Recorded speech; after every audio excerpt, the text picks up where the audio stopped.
नमस्कार, मैं हूँ शिवनाथ झा आर्यावर्त इंटरनेशनल.com के यूट्यूब चैनल कतरन से। अभी मैं दिल्ली के अशोक रोड 11 नंबर, जो कभी भारतीय जनता पार्टी का राष्ट्रीय कार्यालय हुआ करता था, उसके बाहर फुटपाथ पे बैठा हुआ हूँ। स्थान पे मैं बैठा हूँ, इस स्थान के ठीक पीछे एक छोटा सा गेट हुआ करता था उन दिनों। बात 1996 की है, जब अटल बिहारी वाजपेयी साहब 13 दिन की सरकार बनी और फिर सरकार गिर गई। भारतीय जनता पार्टी कवर करने वाले पत्रकार बंधु बांधव जो दिल्ली में रहते हैं, संभवतः इस बात को जानते होंगे, लेकिन हो सकता है कि नहीं भी जानते हो। मैं उन दिनों इंडियन एक्सप्रेस में काम करता था, एक छोटा सा रिपोर्टर था। कहानी के सिलसिले में सड़कों पे भटक रहा था। उस दिन मैं अपने एक मित्र अदिति कौल, अदिति अब इस दुनिया में नहीं है, इस कहानी के माध्यम से मैं आपको नमन करता हूँ।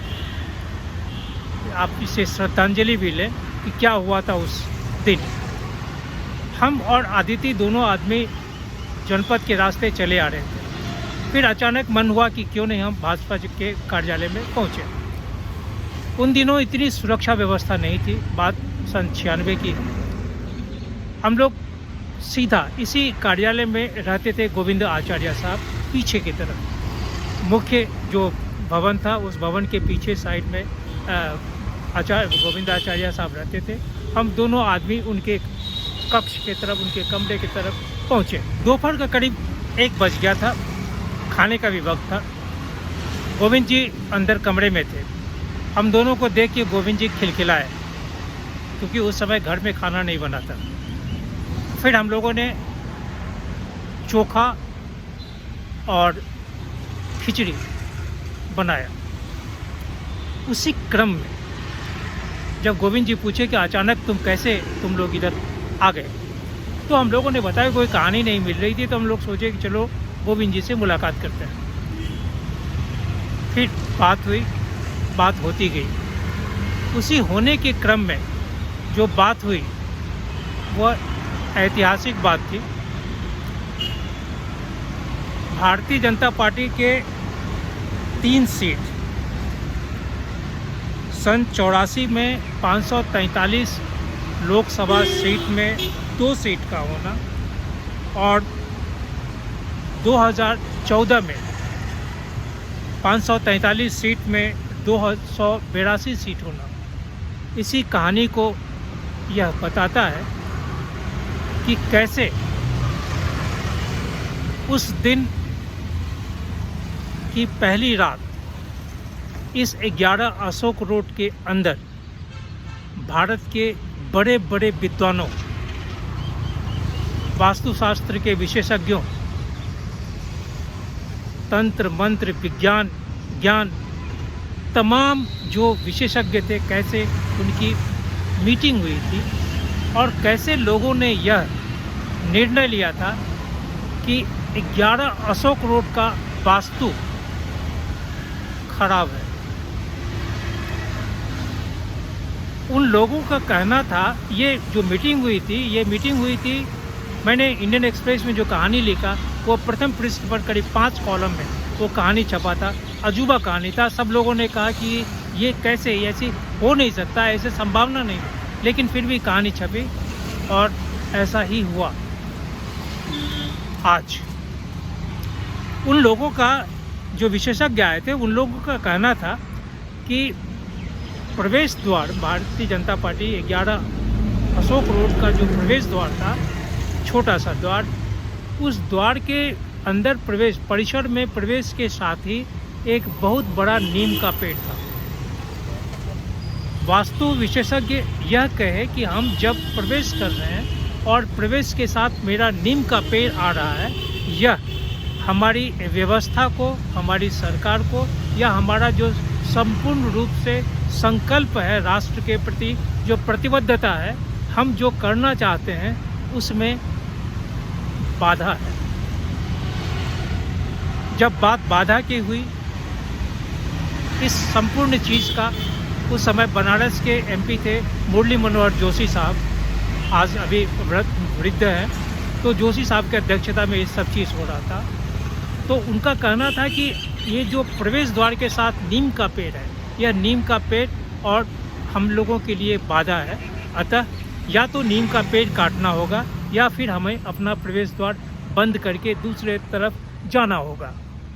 यह निर्णय उस समय बहुत लोगों को अपच भी हुआ, कुछ लोग पचा भी गए, लेकिन चूंकि पार्टी की बात थी, पार्टी के भाजपा के अस्थायित्व की बात थी, प्रधानमंत्री का जाने की बात हो गई थी, 13 दिन में सरकार गिर गई थी, तो ऐसा लगा कि नहीं, इस काम को करने से हम वास्तु विज्ञान को जरूर ठीक कर लें पार्टी के नज़र से। अभी आज की तारीख में जहां दीनदयाल उपाध्याय मार्ग में भारतीय जनता पार्टी का एक विशालकाय दफ्तर है, उस दिन इस दफ्तर की कल्पना नहीं हुई। उस दिन सबसे बड़ी बात यह थी कि हम कैसे 13 दिन की जो सरकार गिर गई है उसे पुनः सरकार बनाया जाए। भारत में जो लोग हैं उनका भाजपा के प्रति, भारतीय जनता पार्टी के प्रति, इसके नेताओं के प्रति विश्वास और आस्था को पुनः जागृत कर अस्थायी बनाया जाए। सन 96 में जो लोकसभा चुनाव हुआ था उसमें Bharatiya Janata party largest party के रूप में इमर्ज किया था। उस समय शायद इसकी जो संख्या थी वो 161 सांसद इनके पास थे और उस समय शंकर दयाल शर्मा भारत के राष्ट्रपति थे। स्वाभाविक है कि जो सबसे बड़ी पार्टी है उसको सरकार बनाने के लिए आमंत्रित किया जाना, और एवं क्रमेण अटल बिहारी वाजपेयी जो उस समय भारतीय जनता पार्टी के प्रमुख थे, उन्हें सरकार बनाने के लिए आमंत्रित किया गया। 13वें दिन आते आते भारतीय जनता पार्टी के प्रमुख वाजपेयी जी संसद में, लोकसभा में अपना मेजॉरिटी प्रूव नहीं कर सके। उस समय जो भी लोग थे उनके साथ में वो लोग दगा थे, दगा सब ही कहा जाए, अस्थायित्व तो नहीं हुआ और 13 दिन के बाद सरकार गिर गई थी। इसी सरकार को गिरने के बाद यहाँ जितने भी विद्वान, विशेषज्ञ, विश्लेषणकर्ता, वास्तुकर्ता, जितने बड़े बड़े महारथ थे, उनकी एक मीटिंग हुई थी दिल्ली में, जिसका नेतृत्व कर रहे थे तत्कालीन जो लोकसभा के सांसद थे बनारस के मुरली मनोहर जोशी साहब, और उन्होंने ही यह सुझाव दिया था कि भारतीय जनता पार्टी का जो 11 नंबर अशोक रोड का 11 नंबर बंगला है, जो राष्ट्रीय कार्यालय है, उसका प्रवेश द्वार को हम वास्तु के हिसाब से दुरुस्त करना होगा, क्योंकि प्रवेश के साथ जो नीम का पेड़ है, या नीम का पेड़, वैसे ये नीम का पेड़ करीब करीब 100-150 साल से कम पुराना नहीं था, लेकिन नीम का पेड़ को काटना यह तर्क संगत नहीं था, इसलिए गेट को बंद करके दूसरे गेट को बनाने की व्यवस्था की गई। इस बात को हम लोगों ने जब बात करने के बाद मैंने एक कहानी लिखी, जिस कहानी को इंडियन एक्सप्रेस ने बहुत ही प्रमुखता के साथ, नाम के साथ उस कहानी को प्रकाशित किया। लोगों ने हंसा भी, बहुत लोग हंसने लगे कि क्या तुम ये क्या कर रहे हो। मैं उनसे कुछ नहीं कहा, मैं बोला कि अगर वास्तु सही है, वास्तु विज्ञान है, जिन्हें तंत्र मंत्र में आस्था है, वो आज की तारीख को नोट कर लें, हमारी कहानी को भी नोट कर लें।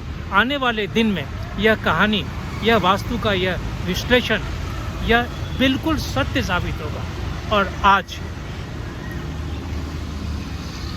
जब नरेंद्र मोदी को भारत के प्रधानमंत्री के रूप में देखते हैं, लोकसभा में 2014 के लोकसभा चुनाव में जब भारतीय जनता पार्टी को 282 अंक देखे, या फिर 2019 के लोकसभा में चुनाव में भारतीय जनता पार्टी का 303 अंक देखे,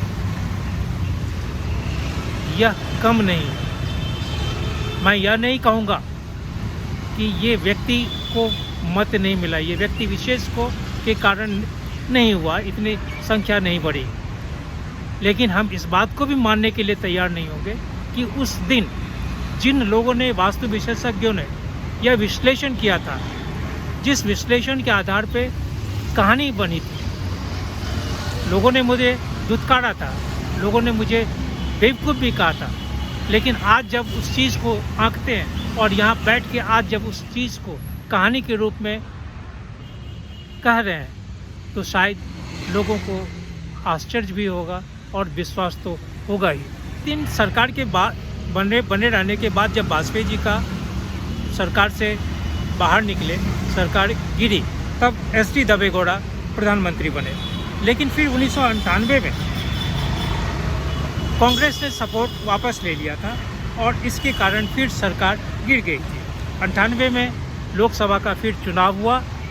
AIADMK का सपोर्ट वापस लेने के बाद सरकार चलना बहुत मुश्किल था और उस समय KR नारायणन साहब राष्ट्रपति बन गए। परिणाम ये हुआ कि फ्रेश इलेक्शन का नोटिफिकेशन हुआ और पार्लियामेंट डिसॉल्व हो गया था। इस बीच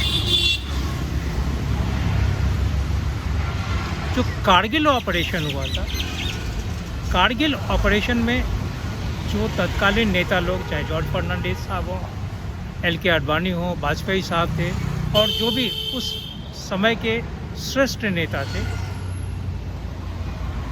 और भारत के लोगों ने जो कारगिल ऑपरेशन में यह देखा कि किस तरह से वाजपेयी जी ने कारगिल को टैकल किया है, वाजपेयी जी के प्रति, भाजपा के प्रति लोगों का जो एक विश्वास था, वो विश्वास और ज़्यादा अटूट हो गया।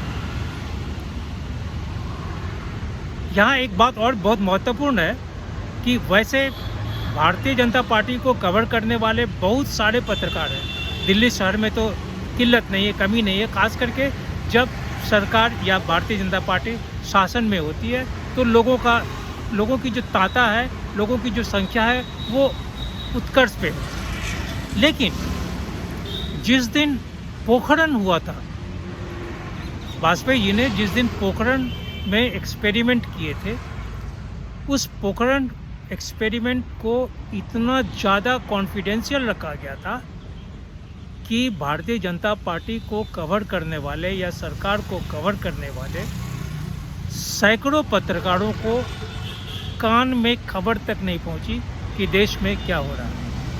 और जिस दिन वाजपेयी जी ने प्रेस कॉन्फ्रेंस बुलाया इस चीज़ को कहने के लिए, सभी लोग अचंभित थे।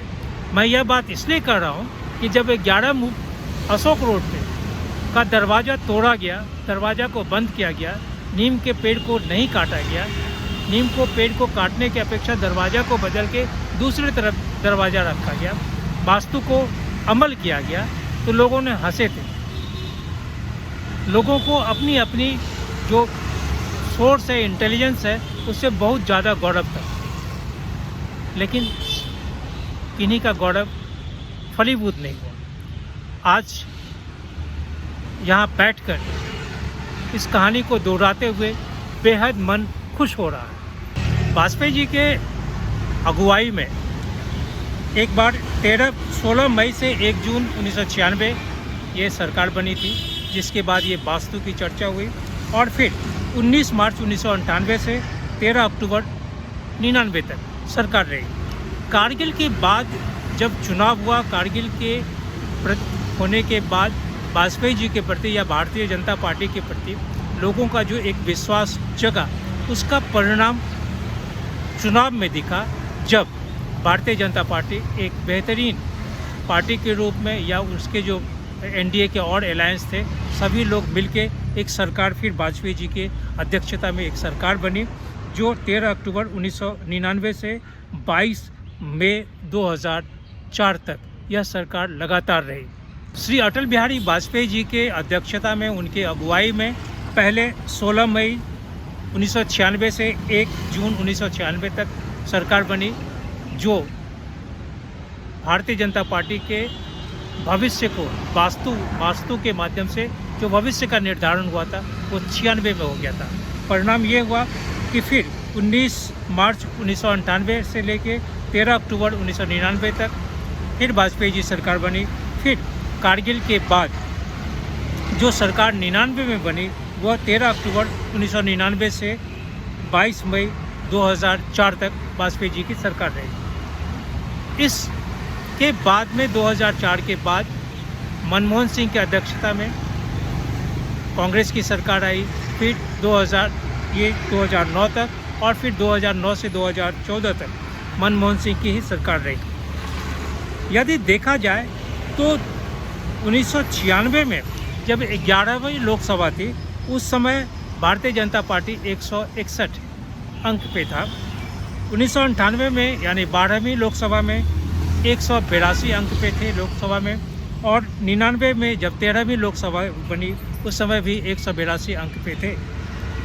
2004 से लेके 2004 में जब 14वीं लोकसभा बनी थी उसमें भारतीय जनता पार्टी का 138 अंक था, लोकसभा में 138 सांसद थे। फिर 2009 15वें लोकसभा में संख्या घटकर 116 हो, परंतु जब राजनीतिक पटल पे तत्कालीन जो गुजरात के मुख्यमंत्री और प्रधानमंत्री के रूप में जब नरेंद्र मोदी की अगुवाई में देश को नेतृत्व मिलने लगा, फिर 2014 में यह संख्या 282 हो गई। 282 का अंक 1984 में 2 अंक 543 में और 2014 में 282 अंक का होना यह महज इत्तेफाक नहीं हो सकता है। लोग भले नहीं मानेंगे कि इसमें वास्तु नहीं है। अब वास्तु की बात इसलिए कर रहा हूँ बार बार, क्योंकि अगर वास्तु नहीं है तो आज 11 अशोक रोड पे भारतीय जनता पार्टी का दफ्तर नहीं है। मैं अभी अंदर गया था, अंदर जाने के बाद में वहाँ जो भी उपस्थित सज्जन थे उनसे फिर थोड़ी सी पूछताछ करने लगे, तो उन्होंने कहा कि नहीं, यहाँ पे अब कोई कार्यालय भारतीय जनता पार्टी का नहीं है, यहाँ क्या काम होता है वो सब बहुत टॉप सीक्रेट है, इसलिए यहाँ ज़्यादा बात नहीं कर सकते। फिर मैं उनसे पूछा कि वो गेट के बारे में थोड़ा बता देंगे कि एग्जैक्टली वो गेट, तो नहीं पूछते। फिर मैं बाहर आया। अगर मैं वास्तु की बात नहीं करूँगा तो 11 अशोक रोड पे भारतीय जनता पार्टी का जो दफ्तर था, अगर 11 अशोक रोड भारतीय जनता पार्टी के लिए 96 में हंसमुख नहीं था, तभी सरकार गई थी। फिर 99 में सरकार गई और 99 में सरकार आई, और लेकिन वो चीज़ नहीं आया जो 2014 में आया। और 2014 के आते आते या उसके बाद या आज भारतीय जनता पार्टी का 11 अशोक रोड का दफ्तर राष्ट्रीय कार्यालय का जो हुआ करता था वो नहीं होके आज दीनदयाल उपाध्याय मार्ग पे है, जो बहुत ही आलीशान है। देश को एक दूसरा नेतृत्व मिला है, मैं ये नहीं कहूँगा, लेकिन नरेंद्र मोदी की अगुवाई में जो सरकार बनी है उसमें भारत के लोगों का भारतीय जनता पार्टी के प्रति जो आस्था और विश्वास जगा है, जो जागृत हुआ है, जो अस्थायित्व वो चाहते थे, यह एक बेहतरीन पहल है। और यह सब कुछ अगर हुआ तो 96 के वास्तु के हिसाब से ही 96 में अगर मुरली मनोहर जोशी की अगुवाई में 11 अशोक रोड पर वास्तु का विश्लेषण नहीं हुआ होता तो शायद भारतीय जनता पार्टी के जो शीर्षस्थ नेता थे उसमें उस ज़माने में भी नरेंद्र मोदी जी शीर्षस्थ नेताओं में ही उनकी भी गिनती होती थी। आज यह दृश्य देश में नहीं देखने को मिलता। एक नया भारतीय जनता पार्टी का कार्यालय नहीं दिखता। देश को एक नए राष्ट्राध्यक्ष बोलेंगे नहीं, लेकिन एक बेहतरीन प्रधानमंत्री के रूप में जो नरेंद्र मोदी की अगुवाई मिली है वो शायद नहीं मिल रहा होता। इसलिए यह ज़रूर कहेंगे कि हम वास्तु पे ज़रूर विश्वास करें। आज उसी वास्तु के कारण, उसी वास्तुशास्त्र के विश्लेषण के कारण मैं पुनः उस कहानी को दोहराने के लिए यहाँ बैठा हूँ। इस कहानी के माध्यम से मैं अदिति कौल, जो मेरी बहुत परम मित्र थी, उसको मैं एक श्रद्धांजलि भी दे रहा हूँ। और इसी कहानी के माध्यम से यह मैं बताना भी चाहता हूँ कि आज जो 303 की संख्या है भारत के लोकसभा में भारतीय जनता पार्टी का, वह उस वास्तु की नज़र को नज़रअंदाज नहीं किया जा सकता है। शेष फिर अगली कहानी में। नमस्कार।